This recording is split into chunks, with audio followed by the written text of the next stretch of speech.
Bonjour les camionneurs, ici Antoine et aujourd'hui on va parler d'un sujet que vous voyez tous les jours sans vraiment y penser. Pourquoi le moteur de votre bus est placé à l'arrière et non à l'avant, comme dans une voiture classique?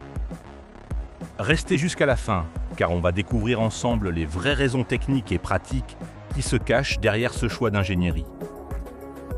Alors imaginez un instant un grand bus urbain qui transporte 50 ou 60 personnes chaque jour dans les rues de Paris ou de Lyon. Chaque détail compte pour rendre ce véhicule efficace et confortable. L'emplacement du moteur n'est pas un hasard. C'est le fruit de décennies d'évolution et d'essais pour trouver la meilleure solution possible. La première raison est vraiment simple. C'est une question d'espace disponible. Dans un bus moderne, chaque mètre carré doit être utilisé intelligemment pour accueillir un maximum de passagers. Quand le moteur est installé à l'arrière du véhicule, toute la partie avant reste totalement libre. Résultat, le plancher devient beaucoup plus plat et régulier. On peut installer davantage de sièges sans gêner les passagers. L'accès devient plus facile pour les personnes âgées, les parents avec poussette ou les personnes à mobilité réduite. Les portes peuvent être plus larges et les allées plus confortables. Vous voyez, dans les transports en commun urbains, chaque seconde compte aux arrêts de bus. Plus l'accès est rapide et fluide, moins le bus reste stationné longtemps, et ça améliore toute la circulation en ville. Maintenant, parlons d'un autre avantage majeur, la répartition du poids sur le châssis du bus. Quand le moteur se trouve au-dessus des roues arrière, le véhicule bénéficie d'une meilleure traction sur la route. Imaginez un jour de pluie ou de neige à Strasbourg ou à Grenoble. Les roues arrière ont plus de poids qui appuie dessus, donc elles accrochent mieux le bitume mouillé ou glissant. Ça aide aussi énormément lors des montées ou des freinages brusques en pleine circulation. Le bus reste plus stable, il ne dérape pas facilement et garde une excellente adhérence au sol. Pour un chauffeur qui roule toute la journée dans un trafic dense, c'est un vrai soulagement en termes de sécurité et de contrôle du véhicule.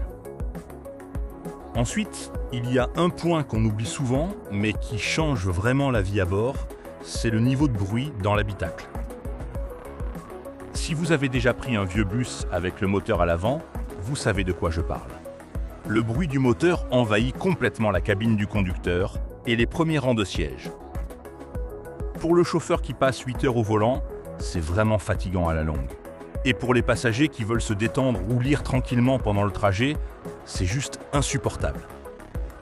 Maintenant, quand le moteur est déplacé tout à l'arrière du bus, le niveau sonore diminue considérablement dans la partie avant et centrale. Le voyage devient beaucoup plus agréable pour tout le monde à bord. Sur les lignes interurbaines qui relient par exemple Marseille à Aix-en-Provence, le silence n'est pas un simple confort supplémentaire. C'est vraiment une nécessité pour la concentration du conducteur et le bien-être des passagers. Passons maintenant à un aspect plus technique, mais tout aussi important, l'efficacité de la transmission de puissance. Sur les bus anciens avec moteur à l'avant et roue motrice à l'arrière, il faut un long arbre de transmission qui traverse tout le plancher du véhicule. Cet arbre doit transmettre la puissance sur plusieurs mètres de distance. À chaque articulation, à chaque joint, une partie de l'énergie se perd à cause des frottements et des torsions mécaniques. Plus le système est long et complexe, plus les pertes d'énergie sont importantes. Et évidemment, plus il y a de pièces mobiles, plus l'entretien devient compliqué et coûteux.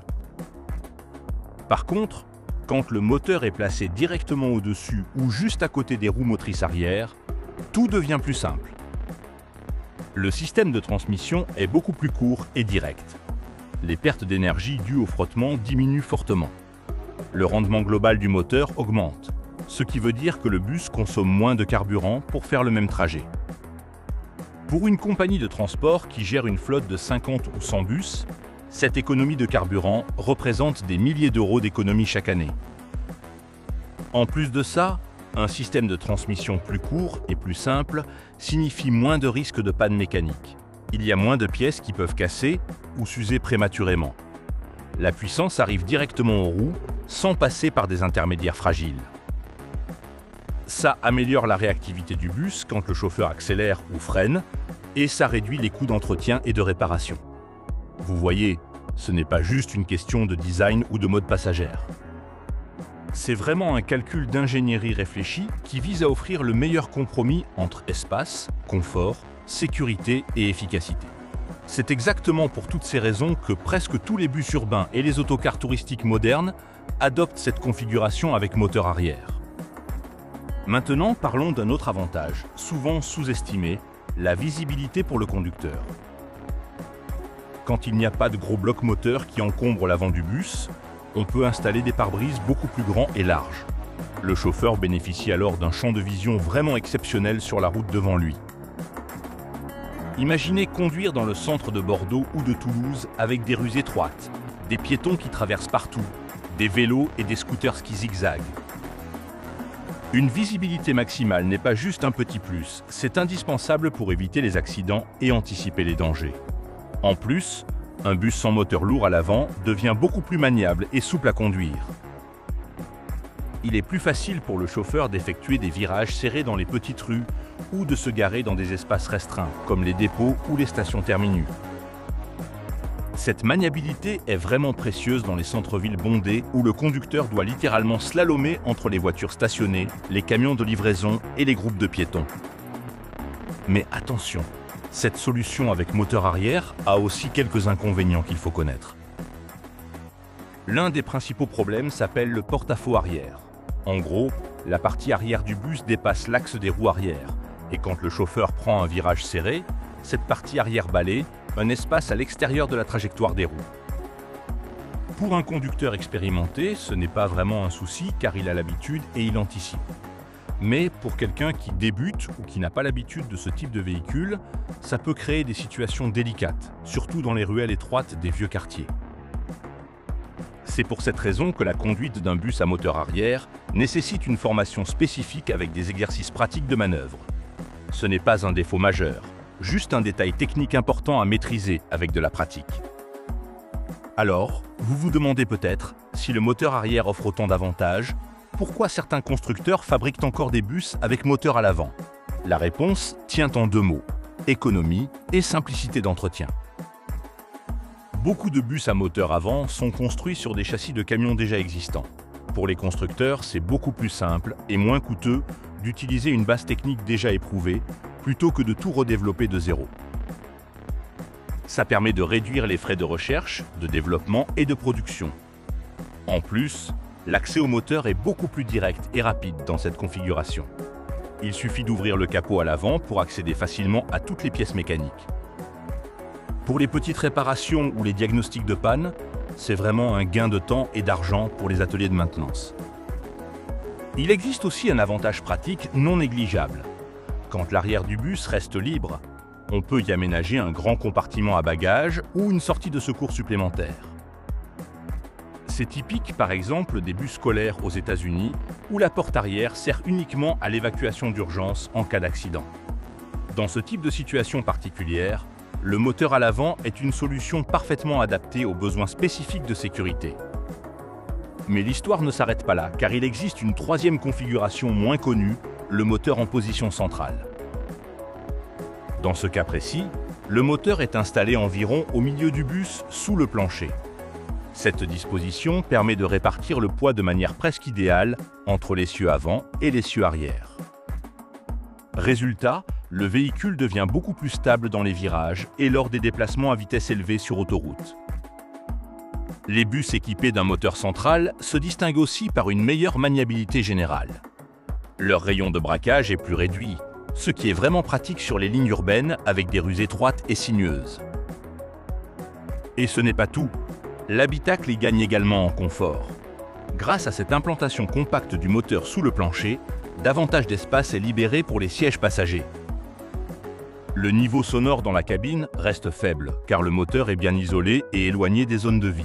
Le trajet devient donc plus confortable, et l'espace disponible est exploité de façon vraiment optimale. Cette configuration centrale est surtout répandue dans les bus modernes à plancher bas, qu'on voit beaucoup en France et en Europe. On la retrouve aussi dans les bus articulés, vous savez, ces grands véhicules composés de deux sections, reliées par une partie souple en accordéon. Dans ces véhicules longs, qui peuvent transporter jusqu'à 150 personnes, le moteur central assure une répartition du poids parfaite et une excellente stabilité, tout en préservant l'espace pour les passagers dans les allées. Le seul petit inconvénient de cette configuration, c'est que l'accès au moteur pour l'entretien est plus complexe et demande plus de temps. Il faut parfois démonter des parties du plancher ou des sièges pour atteindre certaines pièces. Mais pour le transport urbain, où la facilité d'embarquement et la stabilité de conduite sont prioritaires, ce compromis technique est tout à fait justifié.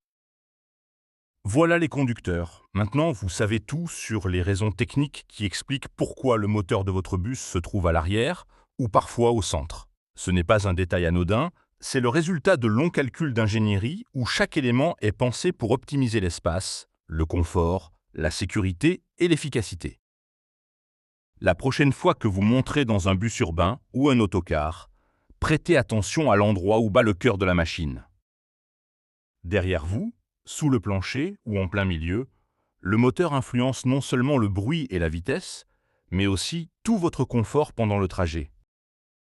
N'hésitez pas à laisser un commentaire pour me dire si vous aviez déjà remarqué ces différences entre les bus et partagez cette vidéo avec vos amis passionnés d'automobile et de mécanique. À très bientôt sur la chaîne pour une nouvelle vidéo technique et pratique.